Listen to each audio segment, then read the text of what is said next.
இடதுக்கா வலதுக்கா இதுதான் யுத்தமே. இப்போ இது தமிழ்நாடு, இடம் முக்கியம். தேர்தல் நடக்கிற இடம் இந்த இடம் தமிழ்நாடு.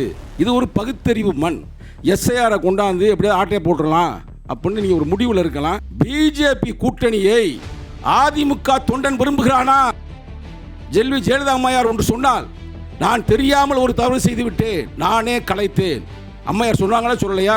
புரட்சி தலைவர் இருந்தாங்க, புரட்சி தலைவர் இருந்தாங்க. சரி, புரட்சி தலைவனா நான் வந்து பிஜேபியில் கூட்டணியை வைக்க மாட்டேன் சொன்னாரா சொல்லலையா? அதிமுக தனித்து நின்றால் அது சிக்கல். ஏன்னா அதிமுக திமுகவுக்குன்னு ரெண்டுக்கும் அவ்வளவு பெரிய வேறுபாடுலாம் இல்லை. இது திமுக, அங்கே அண்ணா இருக்காரு, அண்ணா திமுக. எப்போ நீங்கள் பிஜேபியில் சேர்ந்தீங்களோ கதை முடிஞ்சுங்க. ஆணவ படுகொலைக்கு தனி சட்டம் இயற்றணும் யாரோ கோரிக்கை வச்சாங்க. யார் கோரிக்கை வச்சாங்க? சட்டமன்றத்தில் இயற்றணும். ஆணவ படுகொலை அவ்வளவு நடந்துகிட்டு இருக்கு. உத்தரப்பிரதேஷ், பீகார், மத்திய பிரதேஷ், குஜராத்தில். அதை யாரோ வாயை திறந்து பேசுறீங்களா?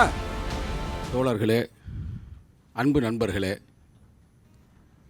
கல்லூரி மாணவர்களே, இளைஞர்களே, கருத்தாளமிக்க அறிஞர் பெருமக்களே, எனது கட்சியை சார்ந்த மாவட்ட செயலர் அன்பு தம்பி கரிகால் வளவன் அவர்களே, உங்கள் அனைவருக்கும் மகிழ்ச்சியான மாலை வணக்கத்தை தெரிவித்துக் கொள்கிறேன். தலைப்பு சொல் பெரிது என்ற ஒரு தலைப்பில் வேந்தர் தொலைக்காட்சி இதை ஏற்பாடு செய்திருக்கிறது.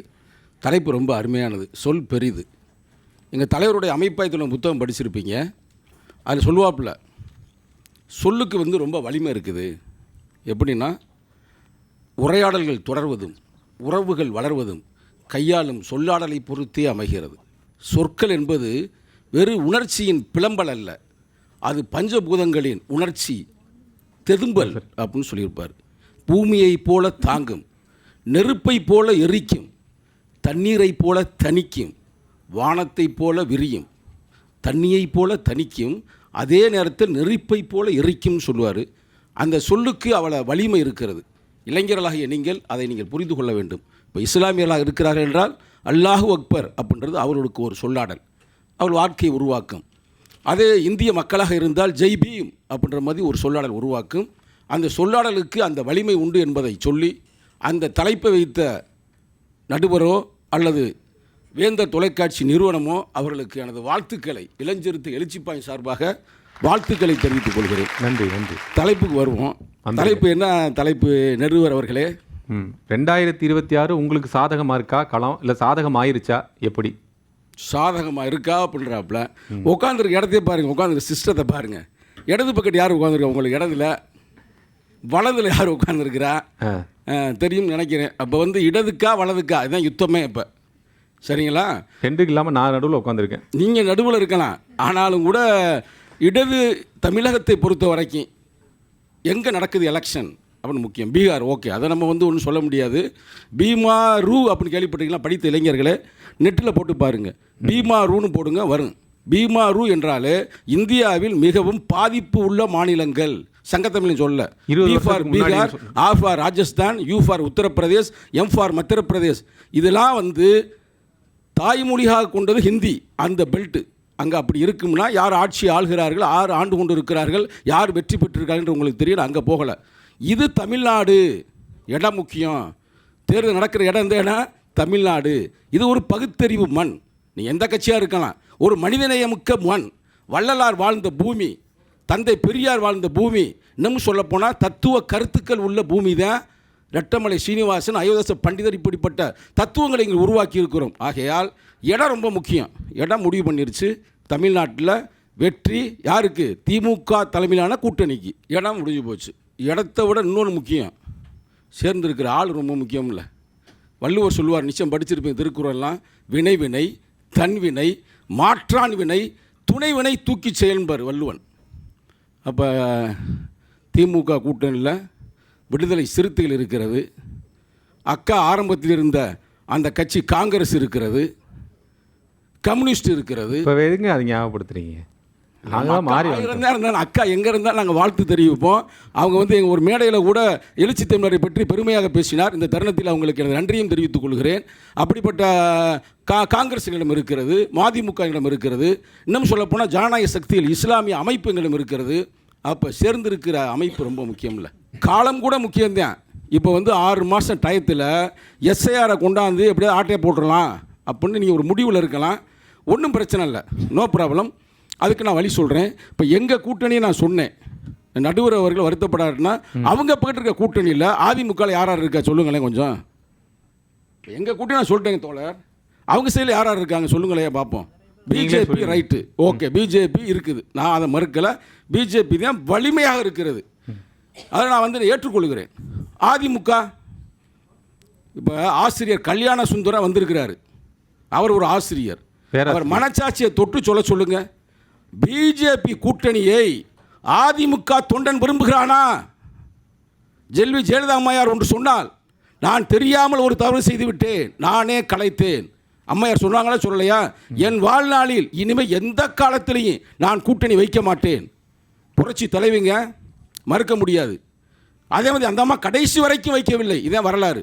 ஆனால் இன்று நிகழ்காலத்தில் எடப்பாடியும் சொன்னார், நான் கூட அவரை வந்து புரட்சி தமிழன் என்று ஒரு நேரத்தில் அவர் சொன்ன அவருடைய சொல்லாடலை நான் பாராட்டினேன்.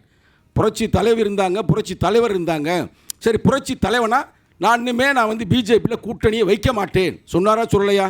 சென்னையில் கூட ஒருத்தர் இருக்கிறார், நம்ம டக்கலாபாய், அவர் கூட சொன்னார், அடித்து சொன்னார், நான் உறுதியாக வைக்க மாட்டேன்னாரு. ஆனால் இன்றைக்கி வந்து வலையில் மாட்டிட்டாங்க, அதே சிக்கல். ஆனால் என்னைக்குனாலும் எடப்பாடி கட்டி விடுவார். நான் அடித்து சொல்கிறேன், இந்த மன்றத்தில் சொல்கிறேன், நிச்சயம் திருப்பி வரும், நல்லா எழுதி வச்சுக்கிறேன். இல்லைன்னா எங்களுக்கு ரொம்ப ஈஸிங்க. நீங்கள் கூட்டணிக்கு போயிருங்களா? என்ன பிரதர், நீங்கள் கூட்டணிக்கு அது அந்த நேரத்தில் முடிவு பண்ணுவோம். இப்போ வந்து முடிவு பண்ணுறதுக்கு இந்த தருணம் இல்லை. ஆனால் நிகழ்காலத்தில் நல்லா கேட்டுக்கிறங்க, எடப்பாடி வந்து இன்னைக்கு வந்து பிஜேபியோட சேர்ந்தனால நாங்கள் ரொம்ப மகிழ்ச்சியாக இருக்கிறோங்க. நான் வந்து சும்மா விவாதத்துக்காக நான் சொல்லலை. இதே இப்போ வந்து அதிமுக தனித்து நின்றால் அது சிக்கல். ஏன்னா அதிமுக திமுகவுக்குன்னு ரெண்டுக்கும் அவ்வளோ பெரிய வேறுபாடுலாம் இல்லை. இது திமுக, அங்கே அண்ணா இருக்காரு, அண்ணா திமுக, அவ்வளோதான் வித்தியாசம். அவ்வளோதான் வந்து ஓட் ஷேரிங் ஏறக்குறை இருந்தால் அந்த அம்மா காலத்தில், புரட்சி தலைவர் அம்மா காலத்தில் இருந்தது. அதை யாரும் மறுக்க முடியாது, யாரும் குறைத்து மதிப்பிட முடியாது அண்ணா திராவிட முன்னேற்ற கழகத்தை. ஆனால் இன்னைக்கு எப்போ நீங்கள் பிஜேபியில் சேர்ந்தீங்களோ கதை முடிஞ்சுங்க. இப்போ அக்கா கூட பாருங்கள், அக்கா எம்எல்ஏ இருந்தாங்களா இல்லையா? இன்னைக்கு போனால் கழட்டி விட்டேன், கொடுக்கவே இல்லைங்க. எம்பி ஆக போகிறாங்க, நீங்கள் ஏன் கொடுங்க? ஏங்க அவங்கள வந்து துணை முதல்வர் கூட கொடுங்க, இணையமைச்சராக போகிறாங்க, மத்திய நாங்கள் வரவேற்கிறோம். ஆனால் இதுதான் சூழ்நிலை, இனிமேல் தான் எலெக்ஷன் தான் அங்கே இருக்கின்ற சூழ்நிலை.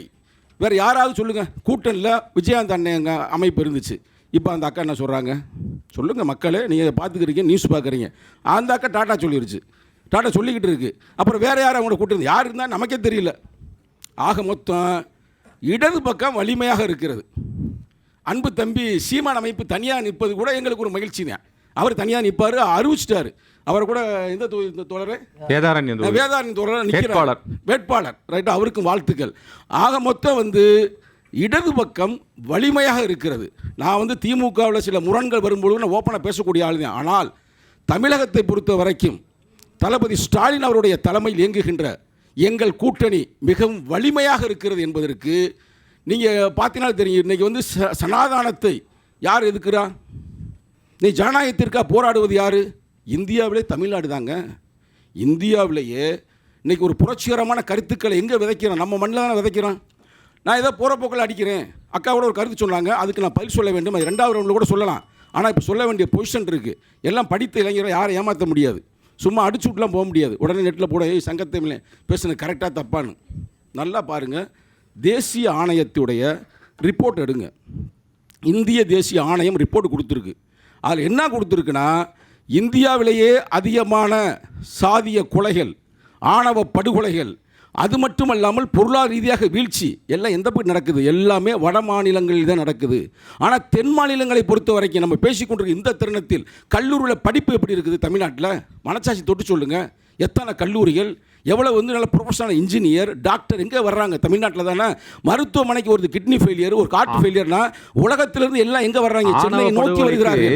ஆணவ படுகொலைக்கு தனி சட்டம் இயற்றணும் யாரோ கோரிக்கை வச்சாங்க. யார் கோரிக்கை வச்சாங்க? சட்டமன்றத்தில் இயற்றணும். ஆணவ படுகொலைகளை தடுக்க வேண்டும் என்று 2021 தமிழக முதல்வரை சந்தித்து மனு கொடுத்தது விடுதலை சிறுத்தைகள். நாங்கள் ஒன்றும் அதுக்காக நாங்கள் பேக் அடிக்கலை, தொடர்ந்து வலியுறுத்தி கொண்டு வருகிறோம். இன்னும் பொறுங்க, இது இங்கே பேசுகிறீங்களே, அங்கே ஆணவ படுகொலை அவ்வளோ நடந்துக்கிட்டு இருக்கு. உத்தரப்பிரதேஷ், பீகார், மத்திய பிரதேஷ், குஜராத்தில். அதை யாரோ வாயை திறந்து பேசுகிறீங்களா? நாங்கள் பேசுகிறோம்ல. இல்லை, நாங்கள் தான் அமைதியாக இருக்கணும் வச்சுக்கிறோங்க, அவங்களும் செயல் வச்சுக்கோங்க. நீங்களும் எங்கே இருக்கிறீங்க? அப்போ உங்கள் கட்சியிலாம் தலித் அமைப்பு இல்லையா?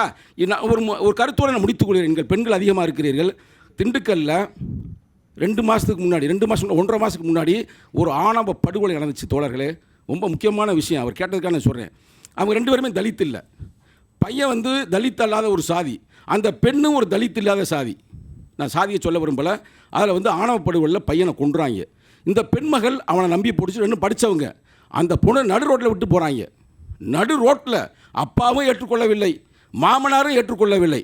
அவ்வளோ மோசமாக இந்த மண்ணில் ஆணவ படுகொலை நடந்து கொண்டிருக்கிறது. இது என்னமோ தலித்துக்கு மட்டும்தான் பிரச்சனை அல்ல, பெண் மகளுக்கு பிரச்சனை, பெண்களுக்கு பிரச்சனை. தட்டி கேட்குறோம்ல கூட்டணியில் இருந்தாலும். இப்போ எங்கள் தமிழக முதல்வர் அவர்கள் இன்றைக்கி அதற்காக ஒரு ஆணையத்தை உருவாக்கி இருக்கிறார். நிச்சயமாக நம்புகிறோம், உருவாக்குவார். உருவாக்க வேண்டும் என்பதற்காக நிச்சயமாக போராடுவோம். விடுதலை சிறுத்தைகளை பொறுத்த வரைக்கும் அடக்குமுறை, ஆதிக்கம், சுரண்டல் எந்த மண்ணில் நடந்தாலும் சரி, யார் நடத்தினாலும் சரி தட்டி கேட்போம். அதுக்காக கூட்டணின்றக்கான வாயை பொத்தி இருக்க மாட்டான். எங்கள் உரிமைகளை தொடர்ந்து போராடுவோம். அப்போ அந்த ஜனநாயகம் எந்த பக்கம் இருக்குது? இந்த பக்கம் இருக்குது. எத்தனை சீட்டு சார் இந்த தடவை கேட்க போகிறீங்க? அதை வந்து 2வது முறை வருவோம் பார்த்தீங்களா? அப்போ சொல்கிறீங்களா 5வது சீட்டு வரும்ல. ஆனால் டபுள் டிஜிட்ன்றது உறுதி. 2 இலக்கு என்பது உறுதி, அதில் எந்த வகையான மாற்று கருத்தும் இல்லை. அதை தமிழக முதல்வர் தளபதி ஸ்டாலினும் கொடுப்பதற்கு தயாராகி விட்டார். உங்களை மாதிரி ஆளுங்க இடையில கெடுத்து விட்றாதீங்க, சரிங்களா? ஓகே, என்ன எழுதி வச்சுக்கிறீங்க. எங்கள் கூட்டணி அப்படியே சிதையாமல், உடையாமல், மார்க் பண்ணிட்டே இருக்கு. நீங்கள் பேச பேச எங்கள் சிந்தனை, எங்கள் கூட்டணி உடையாமல், சிதையாமல் அப்படியே இருந்துச்சுன்னா வெற்றி உறுதி. சரிங்களா? நன்றி, வணக்கம். நன்றி நன்றி நன்றி நன்றி.